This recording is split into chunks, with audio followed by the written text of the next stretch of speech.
जी जनाब, आज हमने पढ़ना है स्कैन एफ फंक्शन।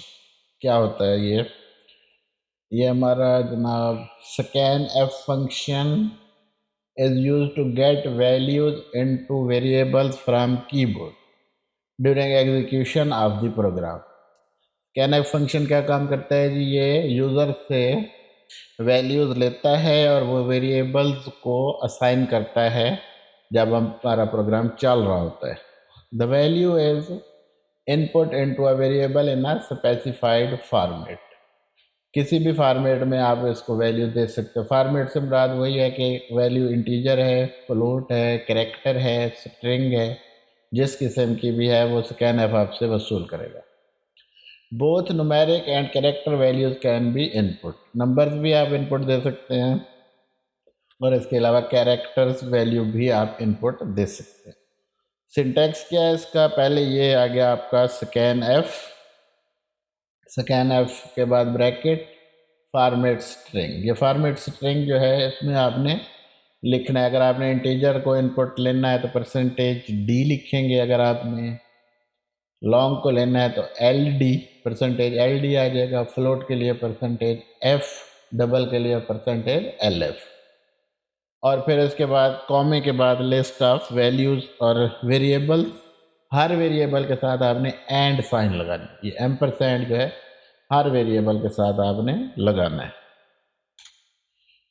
ये देखेंगे format string gives the format specifiers.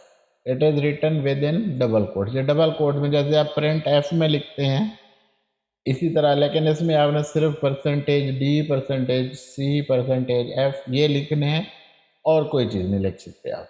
A format specifier specifies the format according to which a value is to be enter. किस फॉर्मेट के तहत आपने वैल्यू एंटर करनी है, ये फॉर्मेट स्पेसिफायर इस चीज़ को एक्सप्लेन करेगा। The control string in scanf is different from the control string in printf function. ये printf फंक्शन चूँकि आउटपुट फंक्शन है उसकी कंट्रोल स्ट्रिंग मुख्तलिफ है और जो आपका scanf है इसकी कंट्रोल स्ट्रिंग मुख्तलिफ। Unlike the printf control string, strings can not be given in scanf function. scanf function में आप स्ट्रिंग नहीं दे सकते, यानी आप टेक्स्ट नहीं दे सकते। सिर्फ और सिर्फ आपने क्या देने हैं? ये %d, %f, %c वगैरह जो वेरिएबल को बताएंगे कि किस डाटा टाइप का ये वेरिएबल है। लिस्ट ऑफ वेरिएबल, इसके बाद क्या है? List of variable. लिस्ट क्या है? जिन वेरिएबल में आपने इनपुट लेनी है उसकी आपने लिस्ट देनी है। हर एक के साथ आपने एंड लगाना, सेपरेटेड बाय कॉमास। हर एक वेरिएबल के बाद आपने कॉमा लगाना है। Into which the values are to be entered. The scanf function needs memory address of a variable to input a value into the variable। scanf function क्या करता है? Memory address इसको चाहिए होता है उस वेरिएबल का कि जहाँ पर वो उसकी वैल्यू पुट करेगा। Therefore, instead of a variable name, the memory address of variable are given in the scanf। तो फिर हम क्या करते हैं? उसको वेरिएबल नेम देने के बजाय उसका एड्रेस देते हैं। The memory address of a variable is indicated with the address operator. ये एंड है, ये हमारा एड्रेस ऑपरेटर है। It is placed before the variable name. Variable name से पहले इसको लगा देते। For example, to input a value from the keyboard into a variable age. एक वेरिएबल है एज, इंटीजर। तो आप scanf फंक्शन कैसे लिखेंगे? ये नीचे लिखा है scanf इन्वर्टेड कामाज में %d और उसके बाद कॉमे के बाद एंड एज। तो यहाँ पे आपका प्रोग्राम रुक जाएगा और यूज़र से इनपुट मांगेगा। अच्छा जी, अब ये है कि एक से ज़्यादा होंगे तो उसका क्या सिंटैक्स होगा? यहाँ पे आप देख लें, 3 वेरिएबल है %d, %d, %d and m and b and c। ये 3 वेरिएबल है, m, b और c। इनमें वैल्यू ली जा रही है तो ये इस तरह से आप तीनों का जो है वो लिख देंगे फॉर्मेट स्पेसिफायर और उसमें उसके बाद वेरिएबल के नेम के साथ एंड लगा देंगे तो वो क्या बन जाएगा, एड्रेस बन जाएगा। When this statement is executed, जब इस स्टेटमेंट को एग्जीक्यूट होगी है, द वैल्यूज में be entered in one of the following veg. Values आप कैसे दे सकते हैं, दो तरह से दे सकते हैं। Type value for the first variable and press enter. First variable के लिए जो है वैल्यू आप टाइप करेंगे और एंटर प्रेस कर देंगे।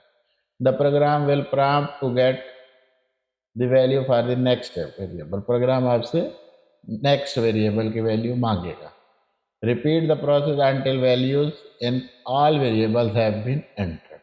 और ये प्रोसेस रिपीट होता रहेगा जब तक के तमाम वैल्यूज एंटर हो नहीं जाती। दूसरा क्या है जी, आपने तीन वेरिएबल, आपको पता है यहाँ मैंने तीन वेरिएबल देने हैं, तो आपने क्या है ना, type values of all the variable separated by at least one space. मतलब आपने यहाँ पे लिखना है 15 स्पेस 20 स्पेस 25, तो 15 M को मिल जाएगा, 20 B को मिल जाएगा और 25 जो है वो C को मिल जाएगा। और फिर आप एंटर की प्रेस करेंगे तो स्कैनफ मुकम्मल जो है वो एग्जीक्यूट हो जाएगा। वर्ड टू एंटर, यूज़र को क्या पता, रनिंग प्रोग्राम काली स्क्रीन पर कर्सर आया हुआ है, यूज़र को क्या पता भी क्या एंटर करना है। स्कैनफ तो आपसे वो ले ही नहीं रहा, जो क्या कहते हैं उसको, आप स्ट्रिंग तो वो ले ही नहीं रहा। तो आप क्या करेंगे, in order to prompt the user during execution of the program, scanf statement is usually preceded by a printf statement. हर स्कैनफ से पहले हम प्रिंटफ लगा के यूजर को बताते हैं कि यहाँ आपने वैल्यू एंटर करनी है और कौन सी वैल्यू एंटर करनी है। The printf statement is used to provide information according to which data is to be entered from the keyboard. वो प्रोग्राम बताता है कि ये हमने कैसे ये डाटा जो है वो एंटर करना है इनटू द प्रोग्राम। तो अब ये देखें, जैसे इसमें आप लिखा है, पहले प्रिंट एफ लिखेंगे, enter velocity in metre per second, ठीक है, \n, फिर स्कैन एफ लगा देंगे, परसेंटेज एफ फ्लोट टाइप है वेलोसिटी, एंड वेलोसिटी, एंड लगा के वेलोसिटी लगा देंगे। तो अब ये क्या, when the program needs the value of the velocity to be entered from the keyboard, the print f statement inform the user as shown below. अच्छा, अब आपने अगर इनपुट नेक्स्ट लाइन में लेनी है ना, यहाँ मैंने प्रिंट \n जो है वो यूज़ किया है, तो कर्सर आपका नेक्स्ट लाइन में आ जाएगा, इस फिक्रे के नीचे वैल्यू एंटर होगी। 590.36 एंटर करके एंटर प्रेस करेंगे तो आपका जो प्रोग्राम है वो एग्जीक्यूट कर देगा और उसको ये वैल्यू मिल जाएगी।